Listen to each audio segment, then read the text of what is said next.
ก็เทศกับมาคนใดล้อบ้าคนเดียวอยู่เราจีได้พบกับเจ้าชายอาจารย์เคยถึงประชาสัมพันธ์ถึงหัวหน้าเรือ818 ลำหัวหน้าเรือ818 ลำเราชิบะได้มาได้ภาษาดังว่าเลยนะนี่ถือเป็นงานภาษาดังบหลวงเด้อนี่เด้อดังบหลวงเมืองชลบุรีแจ้งสวรรค์เขตพี่น้องสำหรับมื้อนี้ก็เป็นเจ้าภาพเนาะเจ้าภาพจัดการงานเนาะเจ้าภาพกะหรี่หลายคนสำหรับมามื้อนี้เนาะทั้งน้องบัวหลวงนี่ทั้งชื่อจะได้เลยสนามพลกันนี้หลีว่ะมันออกแต่ห้องอยู่ที่อันนี้สาวปิ่นได้หน่อยน้องปิ่นน้องเนาะน้องตัวซีกับมวลคนงามได้หน่อยสนใจก็ติดต่อทั้งแอดมินได้เด้อพี่น้องเด้อทุกบอลยับเข้ามาเด้อพี่น้องเด้อดีสบายดีตาเส้นใหญ่พี่น้องครับผมเป็นบ้านมั่งงานบ่อยบ้านท่านเจ้าเมื่อคอยได้หดบ้านสถานที่จุดไหนเด้อไปร้านสาวอย่างเรามีกันอยู่4 คนสาวโสดทุกคนนะสำหรับมาโสดแต่พวกนี้ขอให้พวกผู้ชายนี่ก็โสดนี่ก็เราโคตรได้ว่ะไอ้วันดูสาวโสดแต่มันมีพวกตะเอื่อยนี่มากับสาวถนนน้องบัวเนาะนี่ต้องเชื่อบ้านได้ดิต้องเชื่อบ้านได้โอ้นาวันทองทุกคนโอ้ไม่ได้ผมซักแก้วพี่ซักได้ทุกคนได้นี่ก็เชื่อบ้านได้นี่โอ้เขาเชื่อเพิ่งสารได้ไหมล่ะได้มาดีครับพ่อยังก็โอ้เรียกว่าน้องย่างขาวเนาะน่าฟังครับนั่นก็เทศกับมาคนใดอับมวดกินมาแปลงได้เบนเจ้าทุกวันทุกการละพ่อเอยินใช้ต้องการมือ 1 มือ 2หรือว่ามีปัญหาอยู่ทั้งบ้านทั้งช่องก็เขาอาณาเทพนะพวกกันบริคุณมาหรือคุณหัวนะถึงงานลองฝากครับพี่ไปปีไก่ดิเช่นปีไก่ดิเจ้าแต่ว่าแต่พอยังมีนะ2 เงิน 2 ลำได้จากนี้ยังมีชุดแก้ตัวที่5เที่ยวที่2เจ้าส่วนลำนี้เป็นลำที่2เนาะลำที่2ของมึงสาวถ้ามาชุด5เลยนี่จะไปเรื่องไหนขออนุญาตไปทำกันหน่อยลำ1นะลงไปแล้วนะลำเป็นลำที่2ท่านอยู่ให้มันแดดมันที่ก็ได้จะปวดขาถือว่าได้เข้าหอบ8 ทีมทั้ง2 ลำเนาะมา2 ลำถือว่าบ่ผิดหวังงานนี่มีนำให้ดื่มพอเป็นเรือของสาวน้อยน้องย่างขาวเนาะก่อนเมนเทพดาวดิ่งสาเนาะน้ำดื่มกาขันเงินประจำทีนะจ๊ะเด้อละวันกับละวันกาขันทองต้องติดตามหรือว่าลุ้นนั้นกันแม่ไฟจะได้หน่อยได้มาเสียเหือมาได้นี่บ่เสียเหือมาได้สิตอนนี้โอ้น้องบัวจะพอปัญญาคอมเหรอลาสกุลจะพอหิน2ลาสกุลจะพอหิน2เลยเส้นก้อยเลยจะพอหิน2นี่เจ้าแมนเส้นก้อยแล้วจะบ้านปืนในบ้านจริงจะบ้านน้องผือเป็นบ้านเจ้าถ้าไม่ได้เข้าไปห้องห้องนะเพื่อจะมีอาทิตย์ล้อบ้าของตู้อยู่เรานำสีแดงพบกับเจ้าชายเพื่อสี888คือไปซื้อจุดไป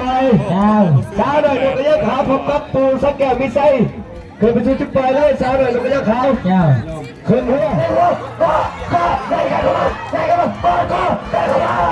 พอมาเยอะเลยพอมาเยอะเลยพอมาเยอะเลยเร็วกันเร็วเร็วกันเร็วตากันเลยตากันเลยตากันเลยตากันเลยเร็วกันเร็วเร็วกันเร็วตากันเลยตากันเลยหาที่ว่าจะได้หาที่ว่าจะได้หาที่ว่าจะได้หาที่ว่าจะได้หาที่ว่าจะได้หาที่ว่าจะได้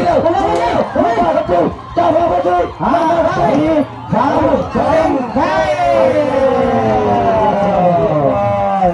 ขอเสียงตบมือกำลังใจให้สองเล่นของเขาเส้นใจอะไรที่ยิ่งใหญ่แก่เยื่อเบเชเกลมิไซโยรดมชิบะคาร์เส้นไทยก่อนสาวเจ้าเฮ้ยกองเชียร์ข่อยไม่มีเล่นเชียร์เลย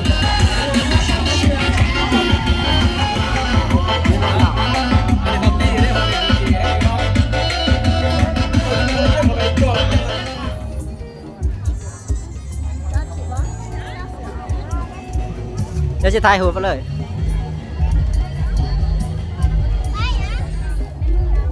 ตาบัดเนื้อไปน้องหนังสือไทยนะ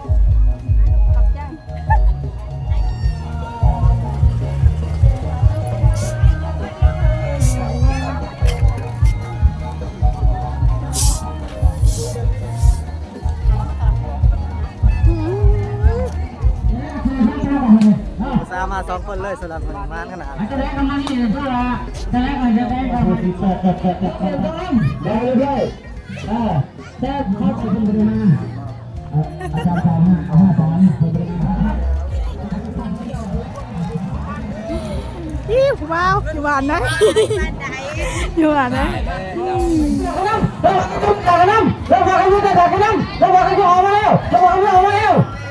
ไหน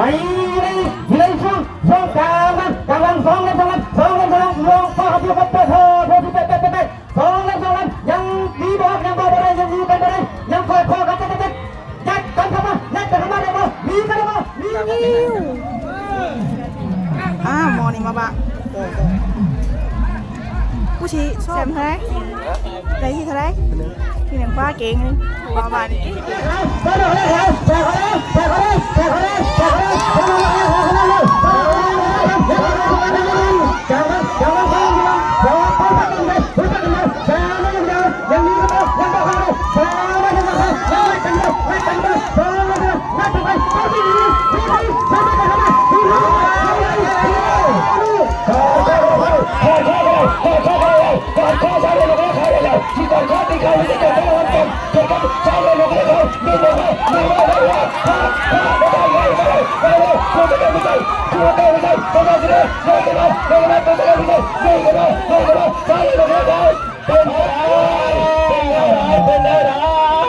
อันนั้นคะแนนขาวห้อนี่บินเมื่อยแล้วเมื่อยบินเลยบ้าบินเลยเป็นจังไดใช่ขอเสียงตบมือให้ทั้งเรือทั้งเล่น2 ลำกันแล้วกันเด้อพี่น้อง6 2ก็แต่ละพ่อด้วย6 2ก็เอา6 2ก็เอาลาจะพูดไว้ใจลาจะพูดไว้ใจลาจะพูดจะแตกกันนั่นลาจะพูดจะแตกกันนั่นลาจะพูดจะแตกกันนั่นลาจะพูดมาแล้วจะพูดมาแล้วจะพูดเลยสุภาจะพูดเลยสุภาลาจะพูดลาจะพูดลาจะพูด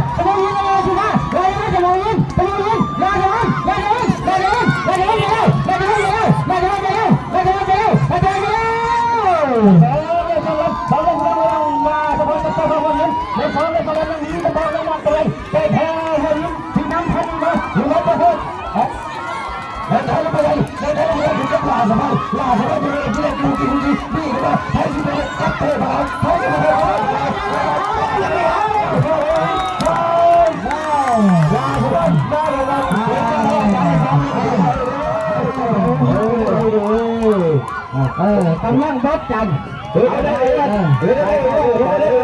อันนี้เขาไม่ไกลเพื่อใช่เดินทางมาไกลเพื่อเพื่อน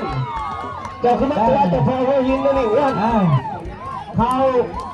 เป็นใช่ขอเสียงตบมือ2 เล่ม 2 ลำเลยนะเพื่อนด้วยพูดว่ายินดีนำกับผู้ที่เข้าไปงานและงัดเฮ้งไปผู้ที่เข้านำรังกันแล้วกันเจ้างัดเฮ้งไปเลยเจ้ามาแล้ว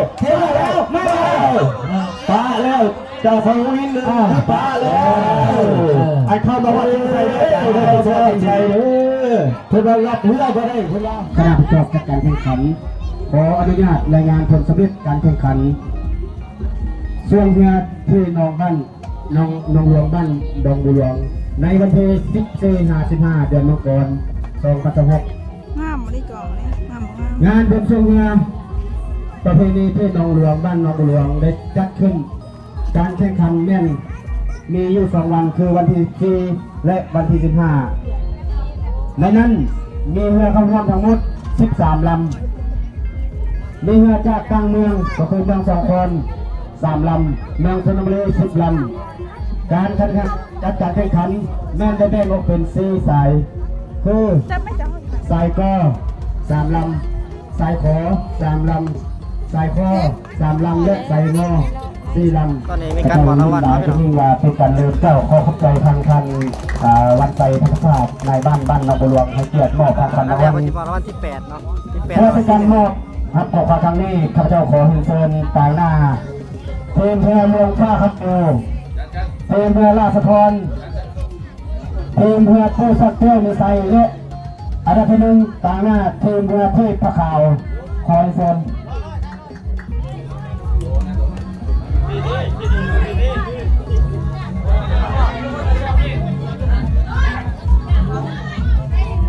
ขวัญรางวัลคาบารีข้าพเจ้าขออนุญาตเชิญท่านกโทกรกันกัญญลินหัวหน้าห้องการศึกษาธิการและกีฬาเมืองให้เกียรติมอบของขวัญรางวัลให้แก่ทีมนักกีฬาในนัดอันดับที่4หาอันดับที่1ของทางนี้คอนเซิร์น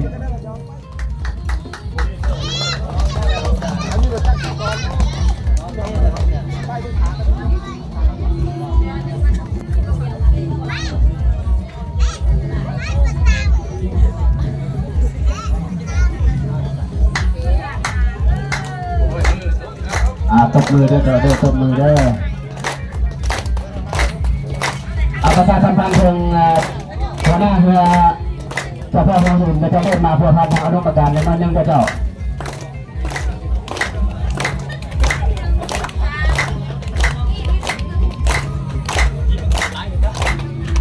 เป็นเรือเจ้าพ่อหัวหินมาทุกทีได้ต่อได้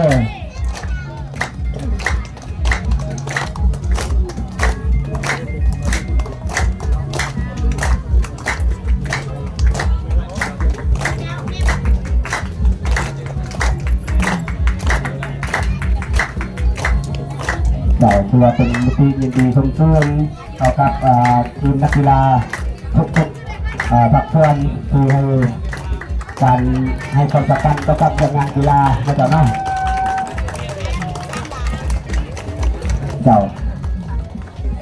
เขาเป็น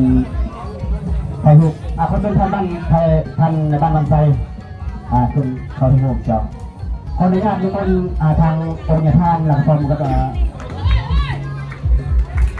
แบบนึงก็จันเรียนด้วยทางปริญญาทานเพิ่นจะมา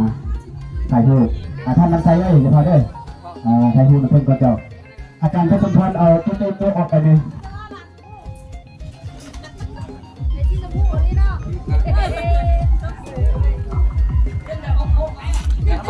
ยืนแบบโค้งๆก็ได้เจ้ายืนแบบโค้งๆ